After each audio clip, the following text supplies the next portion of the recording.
Hi everyone, I'm Sully from The Sully Show. If you haven't watched part 1 yet, you might want to do so by clicking the box right over here. In that episode, we were talking to Terry Fator about what happened to his original puppets when he was on America's Got Talent. Here's part 2 and the rest of his answer.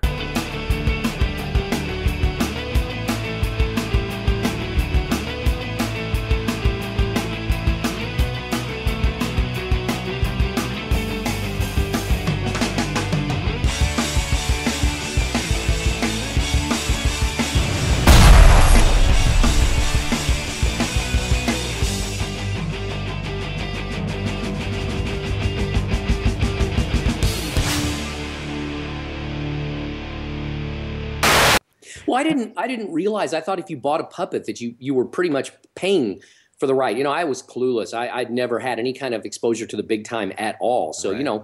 I just had these puppets that we bought at a toy store, that I figured that if you paid for them, you were paying to use them, but apparently not. I make sure and warn a lot of the younger ventriloquists that are coming out. I say, listen, before you go on any kind of national exposure, get permission from the makers of the puppets and the great thing is a lot of the big puppet makers who, like the people who make Winston, the people who make Winston are the same ones who work on the Jim Henson puppets. Oh, very cool. But people like Steve Axtell, who is a phenomenal puppet maker, and he's one of those that understands that if you use his puppet on national television, it's good for him. Right. So he's one of the great ones that will not sue you for using one of his puppets on national TV. So, if there's anybody out there and when you're wondering where to get a puppet, Axtell.com, AXTELL.com. Great puppet maker. He makes Vicky the cougar. Have you seen Vicky the cougar in any of my bios? I have. Yeah, Now, how did Vicky come about? She's based. I went to Hollywood right after America's Got Talent. I started spending a lot of time in LA and doing, talk shows and other things. Right. And seriously, I was a Texas boy. I grew up thinking that all that stuff was just movies. And I actually met women that looked like they were made out of plastic. I couldn't believe it. I mean, they had these gigantic, boobs that were way bigger than they could possibly naturally have. Right. And of course, they're in their 60s and 50s, late 50s and 60s. And their faces are stretched, it's just nuts. I couldn't believe that people like that actually existed. I thought that was only like characters in movies. So I said, I got to have a character like this. I got to get myself a cougar puppet. And she says she's had a lot of plastic surgery, so much than they used real plastic. So, so Nice. things that you pretty much experience in life, that's how you get your basic idea for a lot of your characters, correct? Exactly. And like I said, Winston came about because I needed someone who could do an impression of a frog, and I wanted to get either an amphibian or a reptile, and of course I ended up with a turtle. Just because I thought it was cute. And then he sort of became the, I can impress I can do an impression of anybody. And you do impress everybody. I do? Yeah. Oh, thank you. Okay. So, but he does impressions. So he's kind of my default. So if I have a character, if I have a voice that I want to do and I can't think of anybody else, Winston, does that. Exactly. Now, I also know that, and this is actually before America's Got Talent, because I have known about you for before that. Because someone a couple of years ago posted a video of you doing Sonny and Cher. Uh-huh. I don't know what year it was that they actually took the video of you. It was probably a long time ago. I started doing Sonny and Cher, maybe 10 or 15 years ago. And so I've been doing impressions of singers since I was young. I had a little jackal puppet, or it was kind of lion, an animal puppet. I called him Jackal Mikeson, and he would do Michael Jackson songs when I was 10. Good play on words. So I've been doing impressions, and I had this cowboy puppet that would do impressions of Dwight Yoakam and Garth Brooks and stuff. And it's so interesting because it never occurred to me, because it came so naturally for me, it absolutely never occurred to me that it might capture the hearts of America. I was trying to get a Las Vegas show just as a singer. And then when I went and saw an actual impressionist in Las Vegas named Danny Gantz, you remember Danny? Yes, Danny I do Gantz, actually. Yeah, he was amazing, and he went from one impression to another. And I saw the crowd, and people paid $100 a ticket to see him. Wow. I did too. And I thought, oh my gosh, I got to focus on this. I got to make this really the focus of what I do. Right. Except I need to have all the puppets do the impressions instead of myself, so I can be different from Danny. And that's really how it all started. In 2005, I decided after seeing Danny Gans that I was going to turn all of my puppets into impressionists. Nice. And boy, I never dreamed it would. I never dreamed that I would go from America's Got Talent, winning it, to headlining at the Las Vegas Hilton, and then settling on a long-term deal at the Mirage. I thought I would end up going to a smaller casino and building my way up, and hopefully one day getting to a place like the Mirage. But boy, it just really, it's unprecedented. It never in the history of Vegas has anyone ever gone from complete obscurity to headlining at a major casino for a long term without building their way up. So it's really bizarre how this happened.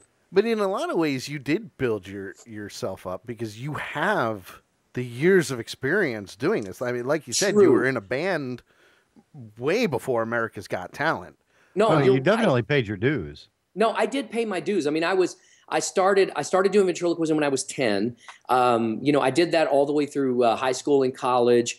And then I started a band right out after I got out of college, and did that for 15 years until I was in my late 30s. And then I started doing ventriloquism by itself. So I paid my dues, but what I meant was it was unprecedented that someone who had never really played Vegas before just shot to the headliner at a major casino. And I was unknown before America's Got Talent. But unbeknownst to me, the president of the Mirage watched me on America's Got Talent and really kind of brought together the heads of the MGM and said, listen, I think this may be our next headliner. I didn't know that, of course. And then when the Las Vegas Hilton decided to give me a trial, our first 2 shows sold out in 4 hours. Wow. It was unbelievable. I mean, it was just like the impact that show had was incredible. Of course, he did have a turtle. Right, I did. Very true. And Winston if you Howard. want to play Vegas, get yourself a turtle who can sing. Right. I mean, it's kind of obvious, isn't it? Yeah, hey, I agree. I mean, Makes perfect sense to me. I wish I could do what you do. That'd be awesome. I've always wanted to do the voice of a Muppet. At least they won't be able to see me, Because I can't talk with my better mouth. that way. I can't be. I know I can't be a ventriloquism, but at least I know I can do different voices. And speaking of voices, like how many different voices would you say that you could actually impersonate? Not just singers, but just all in all. Oh, I can do well over 100. I never actually counted, but I mean, if you look at all the voices I've done throughout the years, and I mostly do singing impressions, but I do, I can do cartoon voices mostly. I try to do others, and for some reason, I just can't seem to latch on. I probably could if I wanted to, but I'm not as interested in real people as I am cartoons. Makes sense. Makes sense. Cartoons are so much easier to deal with. Exactly. Yeah. Exactly. Less egos with cartoons. That's a fact. Very true. Now, Punchy, you had a question for Terry, correct? Yeah, I actually had a few because I do comedy, so I'm in the early stages of it. Now you were in that Texas area for a little bit. I know that in the '80s about that had a pretty big comedy scene there. Were you in the middle of any of that, or was that more like you were further from there? And no, none at all. I was in Dallas, and I lived right outside of Dallas, and we did. But it's weird. I was never the comedy clubs would never take me because I was a ventriloquist, and until Jeff Dunham really kind of fixed that for the comedy club because once they saw I was ventriloquist, they would instantly throw my stuff in the trash. So they didn't even look at me. And it was that way for a very long time. And Jeff Dunham came along and started doing like the Tonight Show and made him start going, maybe we should look at this.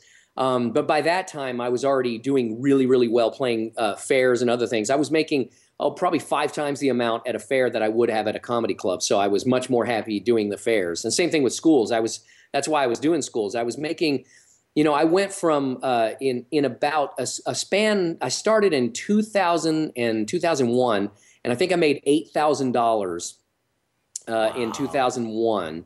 As my first, or maybe it was it was 2002 because it was right after 9/11. I went solo and I made $8,000 my first year as a ventriloquist.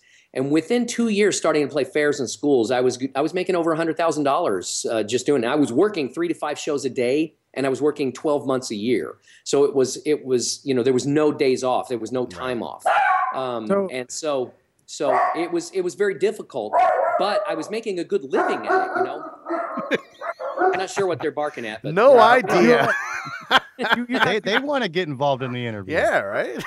Hey, everyone. Thanks for checking out part 2 of our interview with Terry Fator. If you haven't done so already, you can check out part 1 at the top window and part 3 right below it. Don't forget to follow us on Facebook, facebook.com/The Sully Show, at The Sully Show on Twitter. Click the subscribe button. And, of course, don't forget to check out Terry Fator's tour dates, terryfator.com. You can also follow him on Twitter as well, at Terry Fator. Go to his Facebook page as well. And, as always, The Sully Show is live Sundays, noon to 2 Eastern on morelikeradio.com. Stick around for part 3. We'll see you.